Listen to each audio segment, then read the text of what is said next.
राधे राधे दोस्तों। आज हम आपको सुनाएंगे सेठ क्यों अपनी बहू और साधु बाबा पर शक करने लगा। क्या था साधु बाबा और सेठ की बहू की बातों का रहस्य। दोस्तों, अगर आप हमारे चैनल पर नए हैं तो प्लीज हमारे चैनल को सब्सक्राइब करें, वीडियो को लाइक करें और शेयर करें। बहुत समय पहले की बात है। एक नगर में एक सेठ सेठानी रहते थे। सेठ सेठानी के विवाह को बहुत समय हो गया था, लेकिन उनके कोई संतान नहीं थी। सेठ जी बहुत ही धनवान थे और उनके घर में किसी चीज की कोई कमी नहीं थी।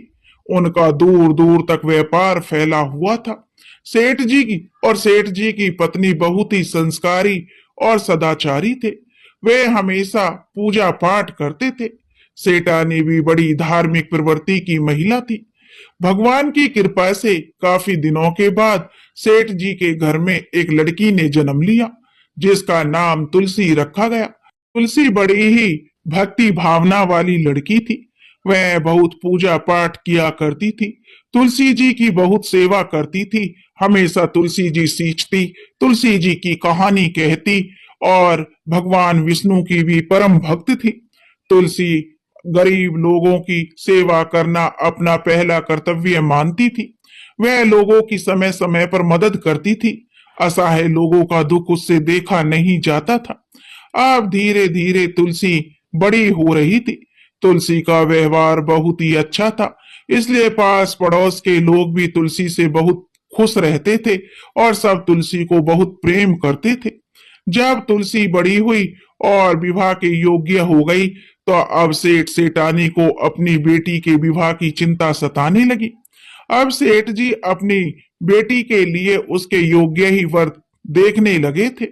धीरे धीरे समय बीता और सेठ जी ने एक योग्य वर देखकर अपनी पुत्री तुलसी का विवाह उसके साथ कर दिया। तुलसी विदा होकर अपनी ससुराल में आ गई।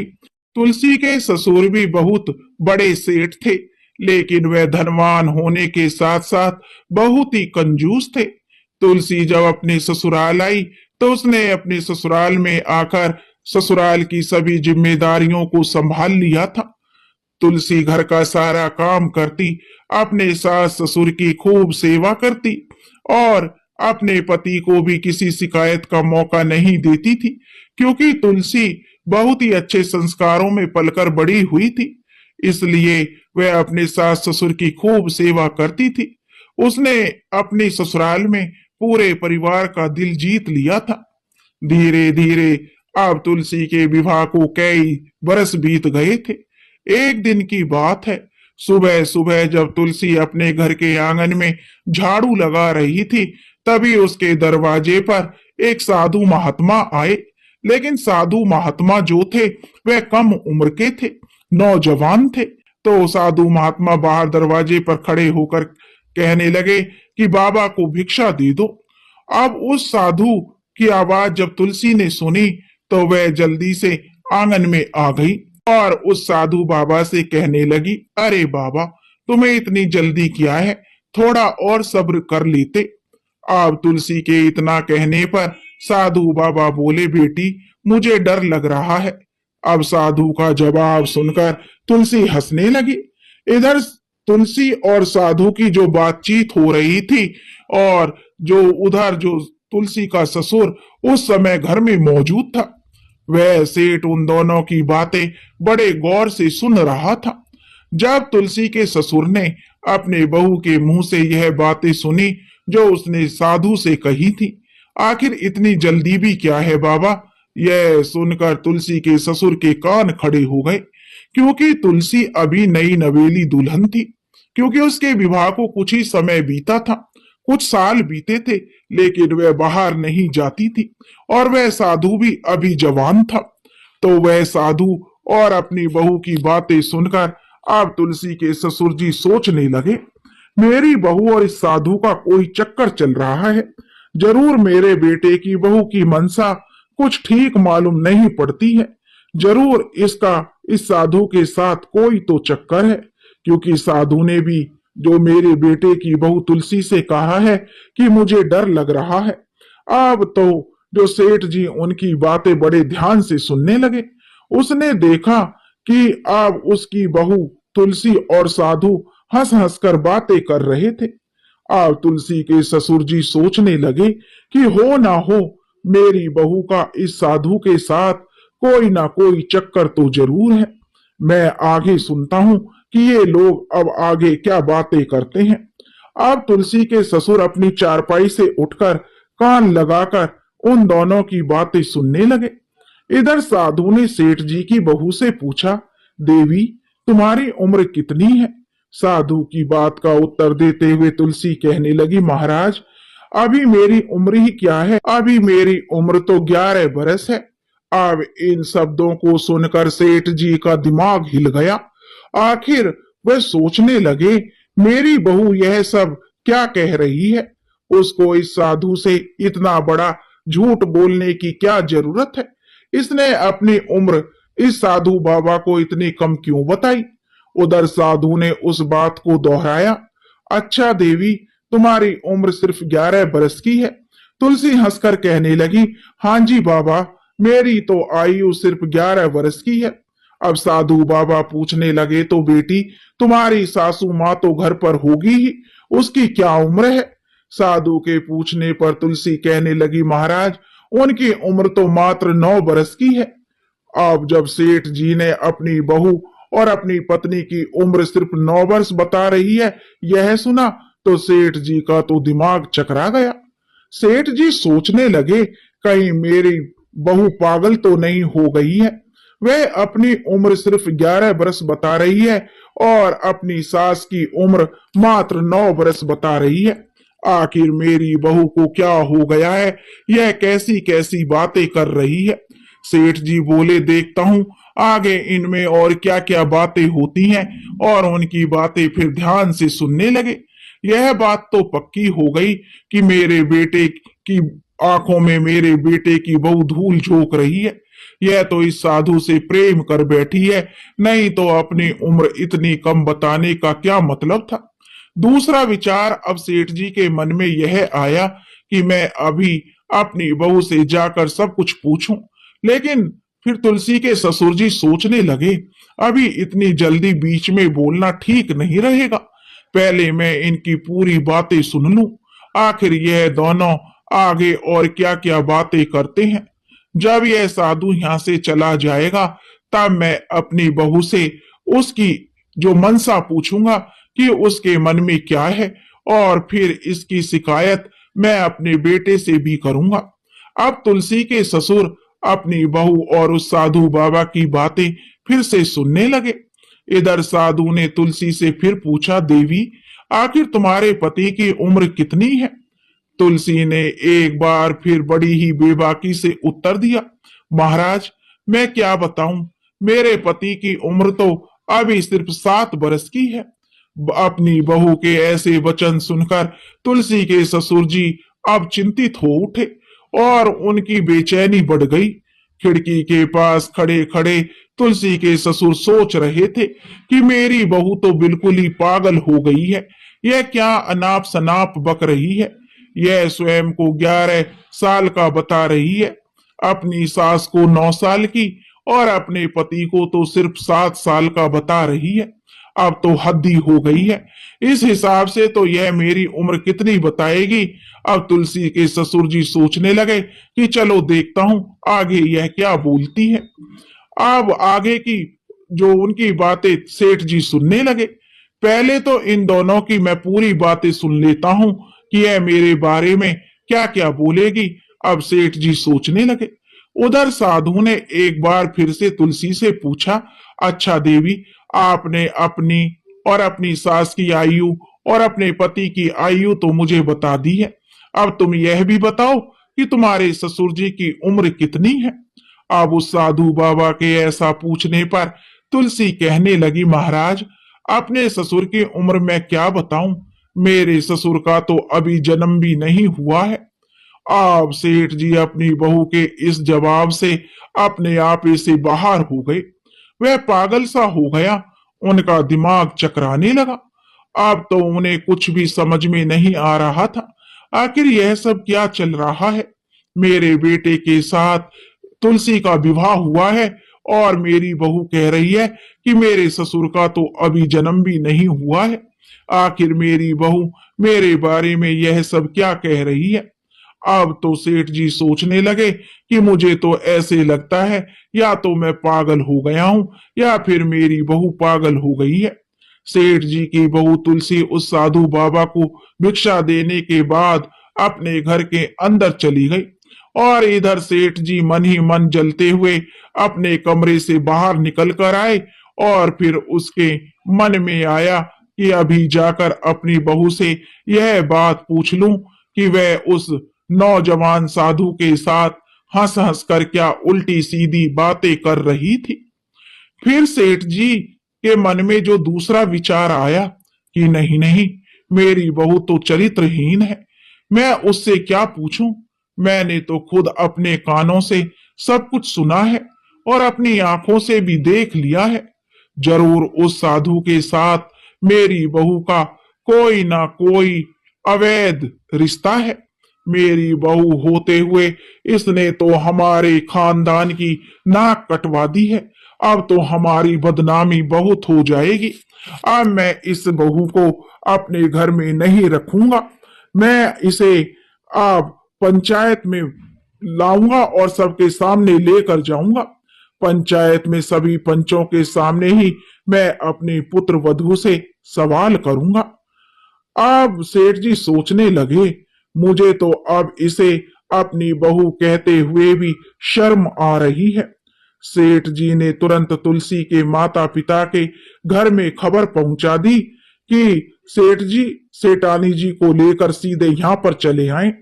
ऐसा विचार करके वह सेठ अपने घर से बाहर निकलकर चला गया।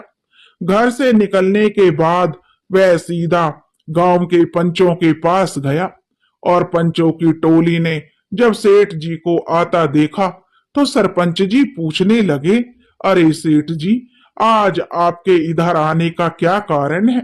आप तो बहुत ही परेशान दिखाई दे रहे हो, क्या कोई बात हो गई है? अब तुलसी के ससुर जी दुखी होकर कहने लगे कि हे पंच परमेश्वर, आज मैं किसी को भी मुंह दिखाने के लायक नहीं रहा। मेरे खानदान की नाक कट गई है। मेरी पुत्र वधू तो बहुत ही चरित्रहीन निकली। इसके साथ साथ ही वह बहुत झूठी और मक्कार भी है कि मैं आपको बता नहीं सकता। पंचों, मैं अपनी बहू से अब छुटकारा पाना चाहता हूँ।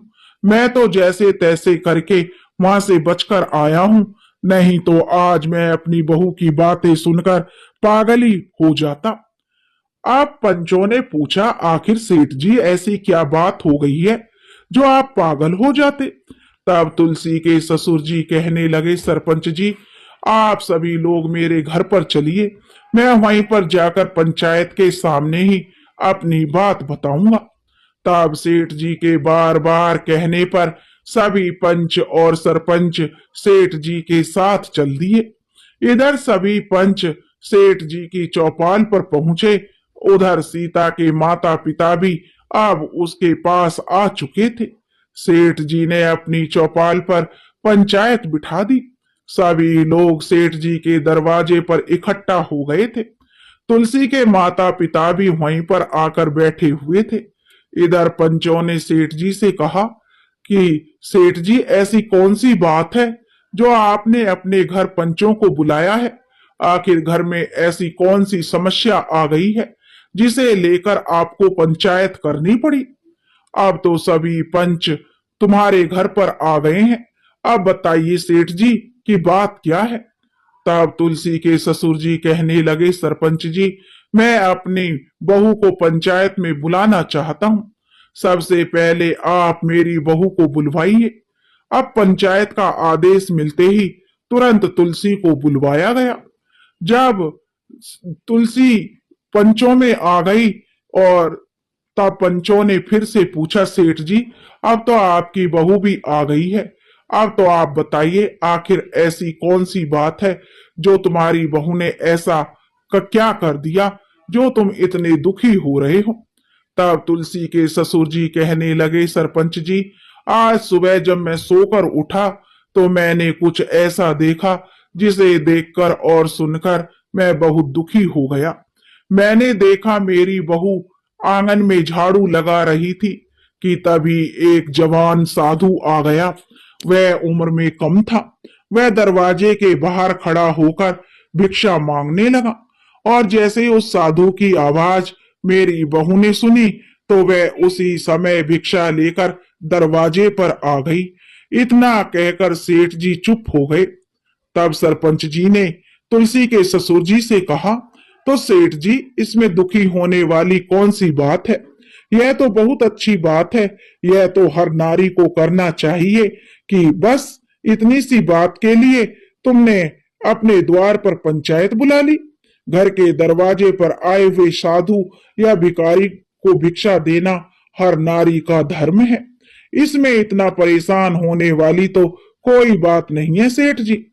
तब तुलसी के ससुर जी कहने लगे, आप सभी लोग थोड़ा सा सब्र रखिए, मैं आपको पूरी बात बताता हूँ।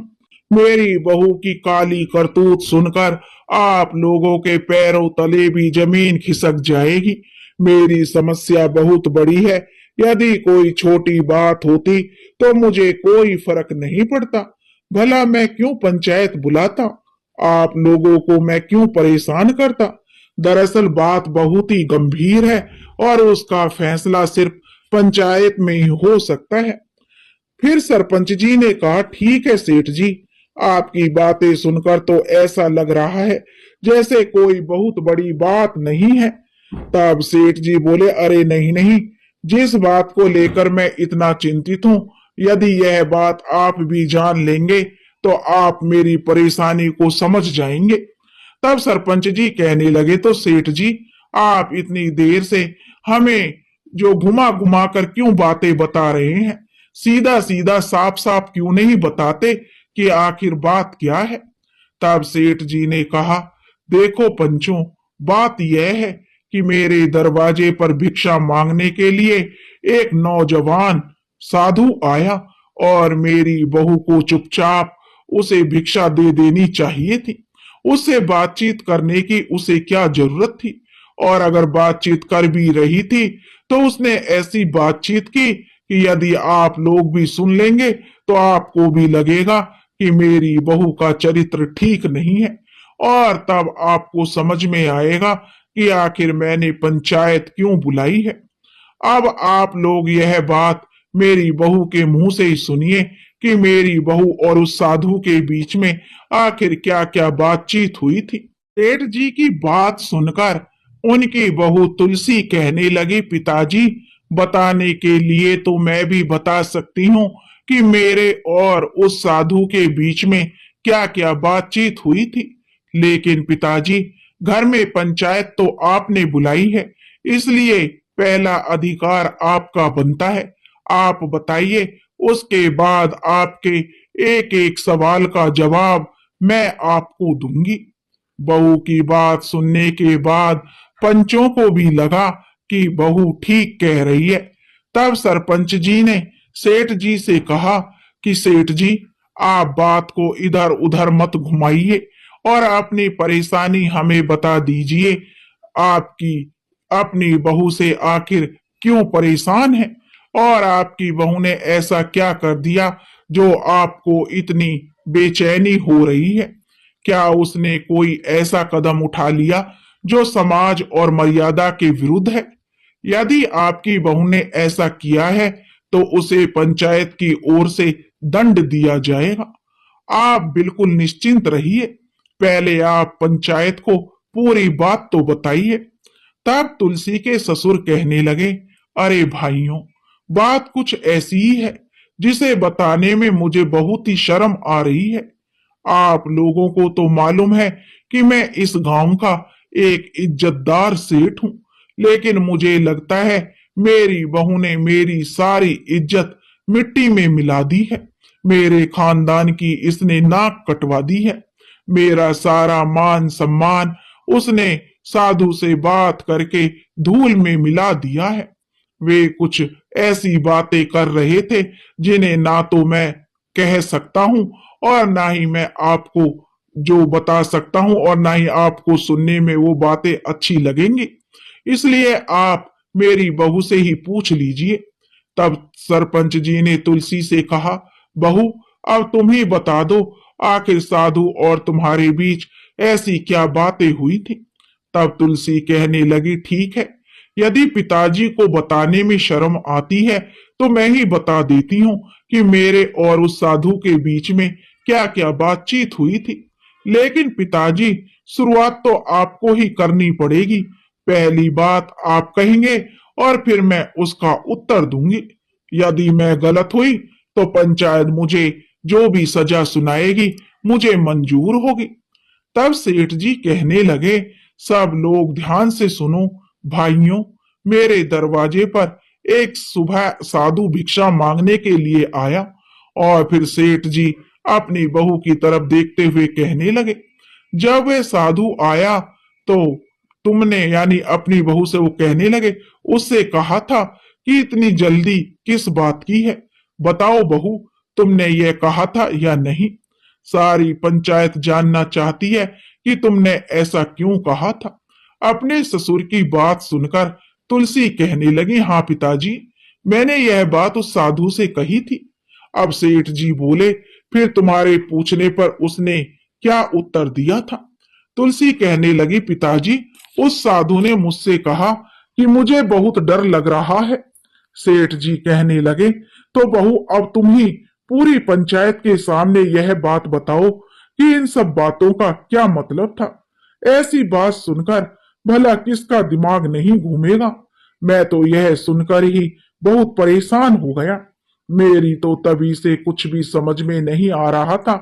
मैं तो तभी समझ गया कि तुम चरित्रहीन हो, इसलिए अब मैं तुम्हें अपने घर में बिल्कुल नहीं रखूंगा।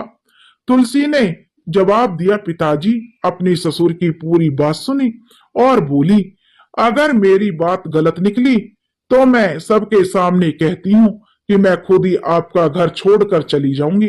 पहले आप मेरी पूरी बात ध्यान से सुन लीजिए।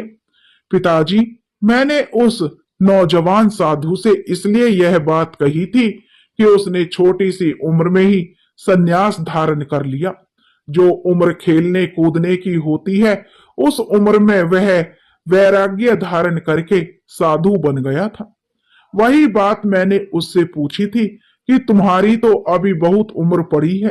लोग जब बूढ़े हो जाते हैं तब भगवान का भजन करते हैं, लेकिन तुम तो अभी से भगवा धारण करके साधु बन के घूम रहे हो। इसलिए मैंने उससे कहा था कि अभी इतनी क्या जल्दी है जो तुम साधु बन गए, अभी तो तुम्हारी बहुत लंबी उम्र पड़ी है। मेरी बात का जवाब उसने यह कहकर दिया था कि मुझे डर लग रहा था। साधु की इस बात का मतलब यह था कि मौत का कोई भरोसा नहीं है, वह कब आ जाए। लोग बुढ़ापे में भजन करने लगते हैं, लेकिन यहाँ तो एक पल का भी पता नहीं कि मौत कब आकर दबा ले। मरने से पहले मनुष्य को अपने कल्याण के लिए जितना हो सके भगवान का भजन और अच्छे कर्म करने चाहिए, सत्संग और सत्कर्म करना चाहिए। एक छोटे से बच्चे को भी आप सुरक्षित मत समझो, क्योंकि मौत जब आती है ना, ना तो वह बूढ़ा और ना ही जवान और ना ही किसी बालक को देखती है। वह तो बस उस व्यक्ति को उठाकर ले जाती है, चाहे वह कोई बालक हो या कोई जवान। इसलिए भगवान का भजन और सत्कर्म बचपन से ही शुरू कर देने चाहिए। बुढ़ापा आखिर किसने देखा है, क्या पता बुढ़ापे तक हम पहुंच पाए या नहीं। यही बात उस साधु ने कही थी कि मैं मौत से डर गया था, इसलिए इतनी कम उम्र में संन्यास धारण कर लिया। पता नहीं मेरी जिंदगी का अंत कब हो जाए, ना जाने कब मेरी सांसें थम जाएं। मैंने जवानी में बहुत सारे लोगों को मरते हुए देखा है। इसी डर की वजह से मैंने जो कम उम्र में ही संन्यास धारण कर लिया। तभी तो उस साधु ने मेरे पूछने पर कहा था कि मुझे बहुत डर लग रहा है। अब आप ही बताइए ससुर जी, क्या उस साधु ने मुझसे कुछ गलत कहा था। अब अपनी बहू तुलसी की बातें सुनकर सेठ जी और सारी पंचायत के लोग बहू की बुद्धि की प्रशंसा करने लगे। अब तो तुलसी के ससुर को भी समझ में आ गया था कि उसकी बहू की बातों का बहुत ही साफ सुथरा मतलब था, और वो तो बेकार में ही अपनी बहू पर संदेह कर रहे थे। फिर तुलसी कहने लगी, पिताजी, अभी मेरी बातें पूरी नहीं हुई हैं। मैं आगे की बातों का मतलब भी आपको बताती हूँ। उसके बाद साधु ने मुझसे पूछा था कि मेरी उम्र क्या है। तब पिताजी मैंने उस साधु को कहा था कि अभी मेरी उम्र सिर्फ 12 साल की है। मैंने यही कहा था ना पिताजी? सेठ जी ने तुरंत जवाब दिया, हाँ बहू, तुमने यही कहा था। तुमने अपनी उम्र उस साधु को 12 बरस क्यों बताई, जबकि तुम्हारी आयु तो 26 बरस की हो चुकी है? साधु से तुमने झूठ क्यों बोला? यह झूठ बोलने के पीछे आखिर तुम्हारी क्या मंशा थी? तब तुलसी कहने लगी, पिताजी, थोड़ा सब्र कीजिए, मैं यह भी आपको बताऊंगी कि मैंने ऐसा क्यों किया था। मेरी आयु सिर्फ 12 बरस की है पिताजी। वैसे तो मेरी आयु 26 बरस की हो चुकी है, लेकिन इस आयु को मैं अपनी आयु नहीं मानती। मैं तो अपनी आयु सिर्फ 12 बरस की मानती हूँ, क्योंकि आज से 12 साल पहले ही मैंने एक संत को अपना गुरु मानकर ईश्वर की भक्ति शुरू की थी। 12 बरस पहले ही मुझे भगवान की भक्ति का ज्ञान हुआ था। उनकी कथा कीर्तन में मेरा मन लगने लगा था। जब से मैं भगवान से जुड़ी हूं, उन्हें पहचान गई हूं। जितना समय मेरा भगवान की भक्ति में बीता है, मेरी उतनी ही उम्र सार्थक हुई है। बाकी का मेरा जीवन तो वैसे ही व्यर्थ चला गया। संसार में मनुष्य चाहे जितना भी जीवित रह ले, लेकिन उतनी ही आयु उसकी सफल मानी जाएगी जितना समय उसने भगवान का भजन और सत्कर्म करने में बिताया है। बाकी की उम्र तो उसने पशुओं की तरह बिता दी। वह तो सिर्फ खाया पिया और सोया है। यह सब काम तो पशु भी करते हैं। इस आयु को मैं बेकार और व्यर्थ समझती हूँ। मैं पिछले 12 वर्षों से भगवान की भक्ति से जुड़ी हुई हूँ। ईश्वर की भक्ति से मुझे बहुत ही जो शांति मिलती है, इसलिए मैंने उस साधु को अपनी आयु सिर्फ 12 बरस बताई थी। अब आप ही बताइए पिताजी, मैंने उससे क्या गलत कहा? अपनी बहू का जवाब सुनकर सेठ जी के पास कोई उत्तर नहीं था। उन्हें तो अब कोई जवाब भी नहीं सूझ रहा था। पंचायत के लोग तुलसी का जवाब सुनकर वाह वाह करने लगे। कहने लगे, धन्य हो पुत्री, वाकई में तुम तो बहुत ही समझदार हो। तब सेठ जी कहने लगे, बहू, तुमने अपनी आयु 12 बरस बताई तो यह बात तो मेरी समझ में आ गई, लेकिन तुमने अपनी सास की उम्र 9 बरस क्यों बताई और अपने पति की उम्र 7 वर्ष क्यों बताई, जबकि तुम्हारी सास की उम्र आप 55 के ऊपर हो चुकी है? इसका मतलब कि मुझे जरूर समझाओ। तब तुलसी कहने लगी, पिताजी, आप मेरी बात को बहुत ही ध्यान से सुनिए कि साधु के पूछने पर मैंने ऐसा क्यों बोला था। पिताजी, जब मैं अपने मायके से ससुराल आई थी, तब ना तो आपके घर में कोई पूजा पाठ होता था और ना ही कोई कथा सत्संग होता था। लेकिन मेरे कहने पर मेरी सासू माँ ने सत्संग और कीर्तन में जाना शुरू किया। भगवान के भजन वो सुनने लगी और ईश्वर की भक्ति करने में लग गई, और उन्हें भजन करते हुए, सत्संग सुनते हुए, भगवान की पूजा करते हुए अभी 9 साल का समय हो गया है। इसलिए पिताजी, साधु के पूछने पर मैंने उन्हें बता दिया कि मेरी सासू माँ की उम्र अभी 9 बरस की हुई है। अब आप ही बताइए पिताजी कि मैंने क्या गलत कहा था। अब सेठ जी की बहू की बात सुनकर अब तुलसी के ससुर कहने लगे, अच्छा बहू, तो यह बात थी, मैं तो तुम्हें पागल समझ रहा था। तुलसी कहने लगी, पिताजी, इसी हिसाब से मैंने अपने पति की आयु 7 बरस बताई, क्योंकि पिताजी 7 बरस पहले सासू माँ की तबीयत बहुत ज्यादा खराब हो गई थी और उनसे चला भी नहीं जा रहा था। तब मेरे पति मुझे और मेरी सासू माँ को मंदिर तक लेकर जाया करते थे। इसी बहाने मेरे पति को भी भगवान के दर्शन हो जाते थे। धीरे धीरे मेरे पति की जो उनमें रुचि जगने लगी, वे भी भगवान की भक्ति करने लगे। इसलिए ऐसा समझ लो कि मेरे पति का जन्म उसी दिन हुआ। इसलिए मैंने साधु के पूछने पर अपने पति की उम्र 7 वर्ष बताई थी।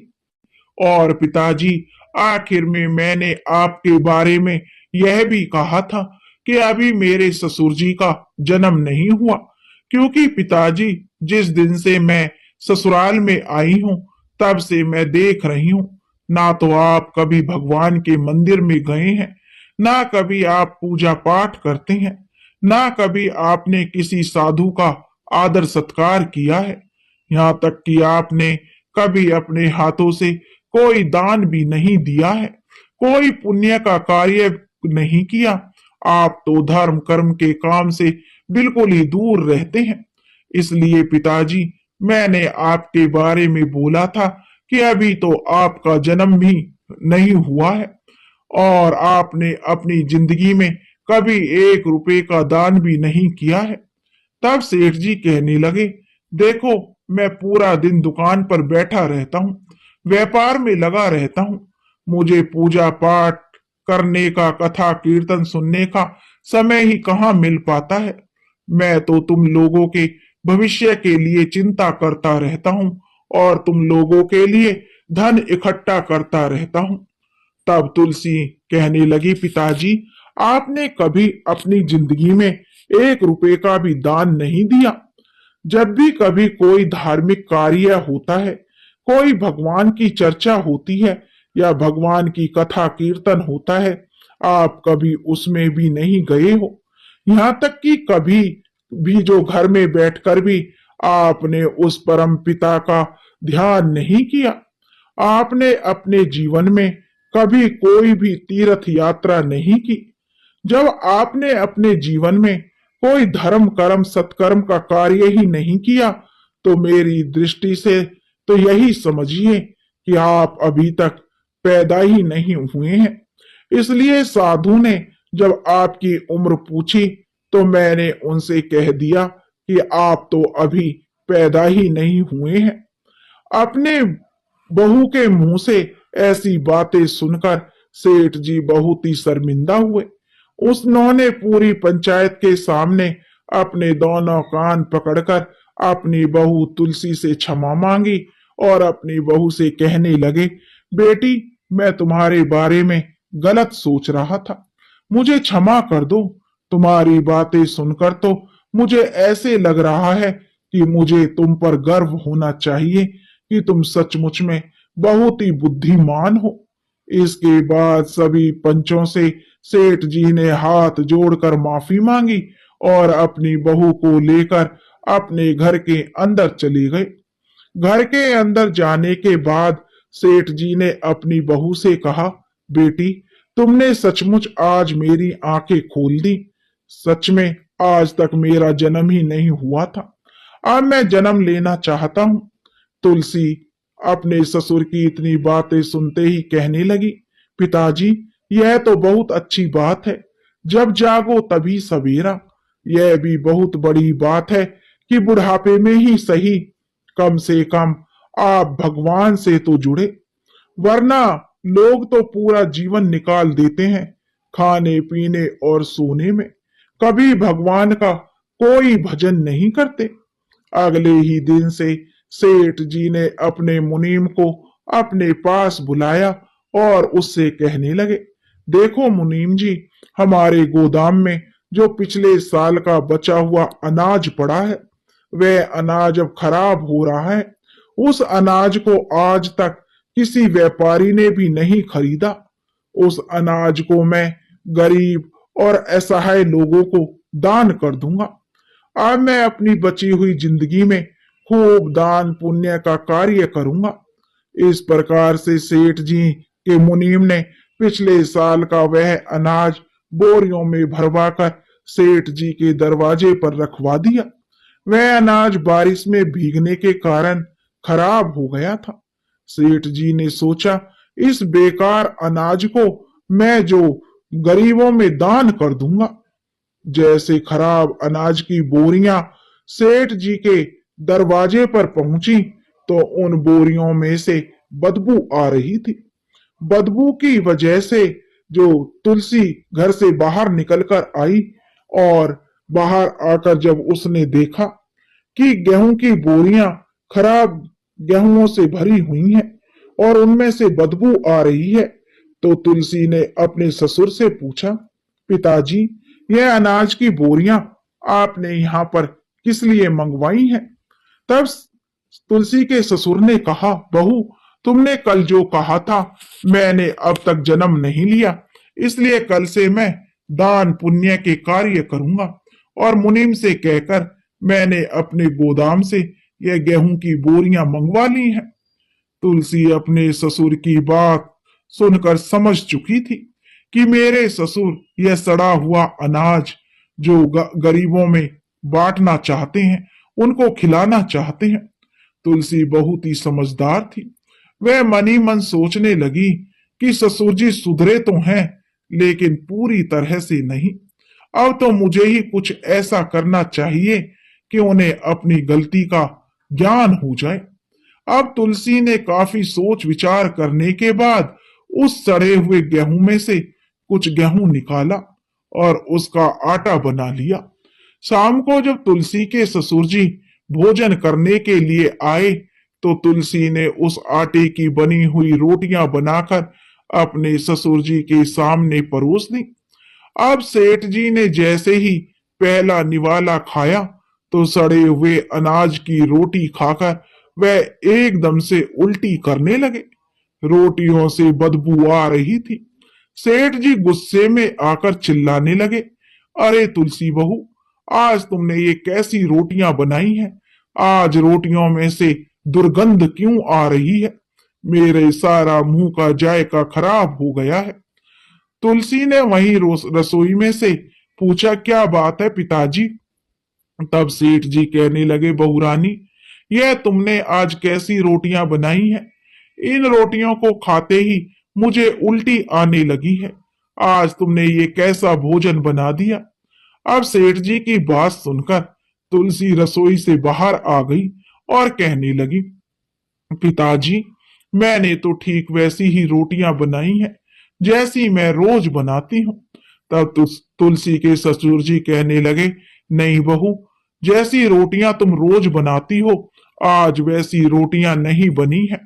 आज तो इन रोटियों में से बहुत ही बदबू आ रही है। कहीं कोई जीव जंतु या कीड़ा मकोड़ा तो इस भोजन में नहीं गिर गया? तुलसी कहने लगी, नहीं नहीं पिताजी, मैंने तो अभी अभी अनाज पीसकर उसकी रोटियां बनाई हैं। तब तुलसी के ससुर जी बोले, बहू, तुमने कौन से गेहूं की रोटियां बनाई हैं? तब तुलसी ने कहा, पिताजी, वही गेहूं जो आप गोदाम से लेकर आए हैं, जो घर के बाहर रखा हुआ है। उन्हीं बोरियों में से मैंने कुछ गेहूं निकाला और उसका आटा पीस लिया। सेठ जी को जब पता चला कि उनकी बहू ने सड़े हुए गेहूं से रोटियां बना ली हैं, तो सेठ जी अपनी बहू पर चिल्लाने लगे और कहने लगे, बहू, तुमने उस सड़े हुए अनाज की रोटियां क्यों बनाई हैं? वो अनाज तो मैंने गरीबों में दान करने के लिए रखा है। अपने खाने के लिए तो मैंने साफ सुथरा अनाज अलग से रखा हुआ था। अब तुलसी अपने ससुर की बात सुनकर कहने लगी, पिताजी, मुझे मालूम था वह अनाज सड़ा हुआ है, इसलिए तो मैंने सोचा कि मैं अभी से ऐसा सड़ा हुआ खाना खाने की जो आपकी आदत बना दूं। तब तुलसी के ससुर जी कहने लगे, बहू, यह तुम कैसी बातें करती हो? कैसी आदत? तब तुलसी ने कहा, पिताजी, मैंने सुना है, हमारे शास्त्रों में भी लिखा है, जैसा हम इस जन्म में किसी को दान देते हैं, ठीक वैसा ही अगले जन्म में हमें भी मिलता है। इसलिए पिताजी, मैंने सोचा कि इस जन्म में यदि हम गरीब लोगों को सड़ा गला अनाज दान में देंगे तो अगले जन्म में हमें भी सड़ा गला अनाज ही खाने को मिलेगा। इसलिए मैंने उस सड़े हुए अनाज की रोटियां बनाई। यदि हम अभी से ही ऐसी रोटियां खाना सीख जाएंगे, तभी तो ऐसी जो रोटियां खाने की हमारी आदत बन जाएगी, क्योंकि अगले जन्म में हमें भी तो ऐसा ही अनाज खाने को मिलेगा। भगवान हमें हमेशा वही लौटाते हैं जो हमने दिया है। अब तुलसी के ससुर कहने लगे, बहू, आज मुझे तुम्हारी बातों का मतलब ठीक से समझ आ गया है। मैं आज ही इन सड़ी हुई अनाज की बोरियों को नगर के बाहर कूड़ेदान में फेंक दूंगा और हमारे गोदाम में जो अच्छा अनाज पड़ा है वहीं मैं दान करूंगा। उसी समय सेठ जी ने अपने मुनीम को बुलवाया और उससे कहने लगे, देखो मुनीम जी, इस सड़े हुए अनाज की बोरियों को तुम जाकर जो शहर के बाहर फेंक दो और हमारे गोदाम में जो साफ सुथरा और अच्छा अनाज रखा है वो बोरियों में भरकर मेरे घर के बाहर रखवा दो। मैं उसे गरीबों में दान करूंगा। अब मुनीम जी कहने लगे, सेठ जी, अब यह आपको क्या हो गया है? सेठ जी ने कहा, मुनीम जी, मेरी बहू ने मेरी आंखें खोल दी हैं। जैसा दान हम इस जन्म में करेंगे उसी का फल हमें अगले जन्म में मिलता है। अब मुनीम जी ने अगले ही दिन सेठ जी के दरवाजे पर साफ सुथरे अनाज की बोरियां रखवा दी गई। सेठ जी वो अनाज सभी गरीब और जरूरतमंद लोगों में दान करने लगे। अब तो नगर के सभी गरीब और बेसहारा लोग तुलसी के ससुर की वाह वाह करने लगे और उसे दिल से आशीर्वाद देने लगे। यह देखकर तुलसी ने अपनी सास से कहा, माँ जी, आप पड़ोस की औरतों को बुला कर लाइए। तब तुलसी की सास ने पूछा, बहू, आखिर ऐसी क्या बात है जो मैं पड़ोस की औरतों को बुला कर लाऊं? तुम उनका क्या करोगी?